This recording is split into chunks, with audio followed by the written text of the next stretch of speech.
Hello and welcome back to the Golden Age of DC Comics 365, where I'm reading my old book here, and I'm reading it to myself and to you and with you, so we can talk about comic books for a few minutes a day.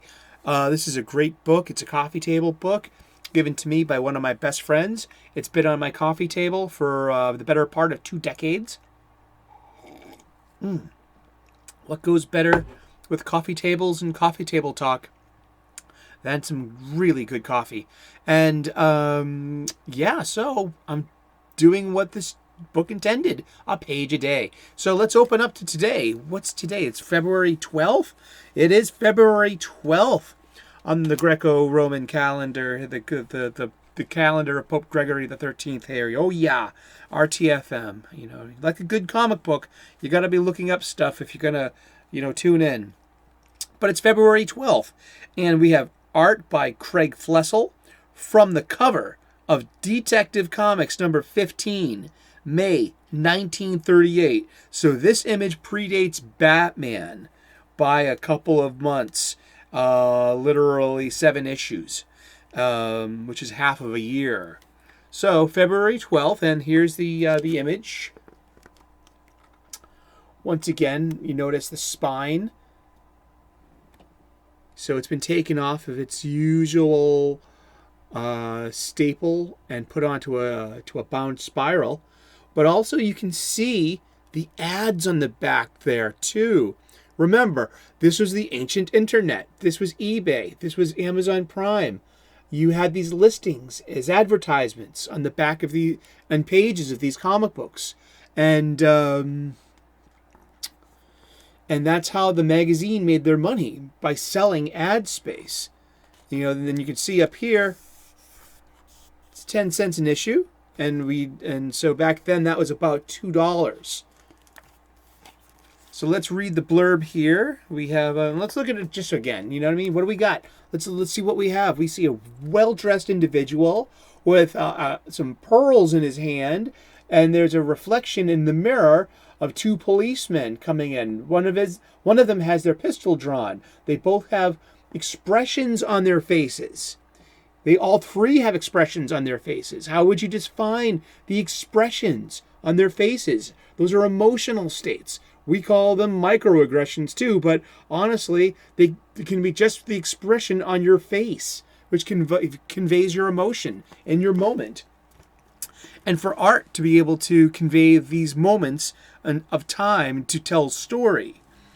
So this is February 12th, and here we go. Before the advent of the superhero, the company's comics relied on the conventions of popular fiction as seen in the pulps, radio dramas, and motion pictures. Detective Comics, which gave DC its name, traded on cliches such as the gentleman jewel thief, a suave trickster who moved freely among the denizens of high society and was often depicted as a latter-day Robin Hood. The best known of the breed was Raffles. He was created by English writer E.W. Hornung, the brother-in-law of Sherlock Holmes author Arthur Conan Doyle. And yet, as noted in this detailed portrait, such criminals, when cornered, did not necessarily display much charm. A month after this cover was published, Superman appeared and changed everything. Yeah, so this... Dun dun. Oh, Raffles! What have you gotten yourself into now? Oh, the gig is up! Yes.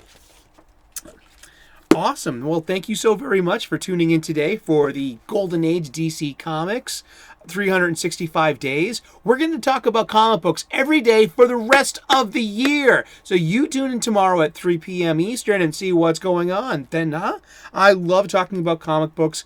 If you're tuning in right now, that means you probably love talking about comic books as much as I do.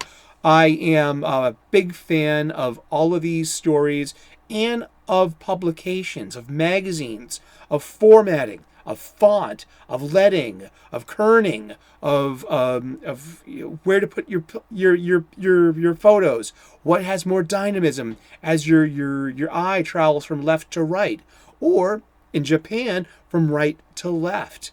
It depends on which culture you're in. I find magazines to be fascinating, and we're in the age where we're in the decline of the traditional print magazine. Will this information can only change form? Energy cannot be created or destroyed. It can only change form. It's one of the laws of thermodynamics. I mean, and such with the magazine. Should paper be wasted as such? Should carbon be burned to produce the paper to be wasted as such? What is the fate of the magazine is in today's modern age where we can have virtual paper? So it's looking back in the golden age of comics, which are the mid 1930s to 1955. It's such a window into history and into the zeitgeist, especially of a nation at war, in a world war, recovering from a previous world war, and just recovering from something called the Great Depression. It's and also where socialization in government started happening as well, like public departments, public works, and it was an interesting time to be an American, and there was so much hope. And the golden age stops in 1955. In 1956 begins the silver age of comic books, and what happened was the space race and the Cold War.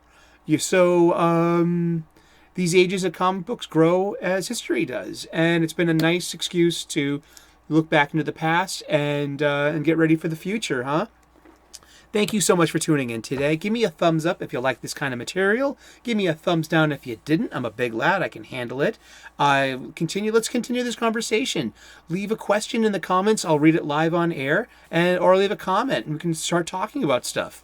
And I would like to earn your subscription. I make daily content, positivity, pop culture, spirituality, and cooking. I'm a professional chef. I want to share with you some professional cooking hacks that'll give you nutritious, delicious, and beautiful food that you can share with your family at your table. So tune into my station. I'll show you how. And thank you so much for tuning in today.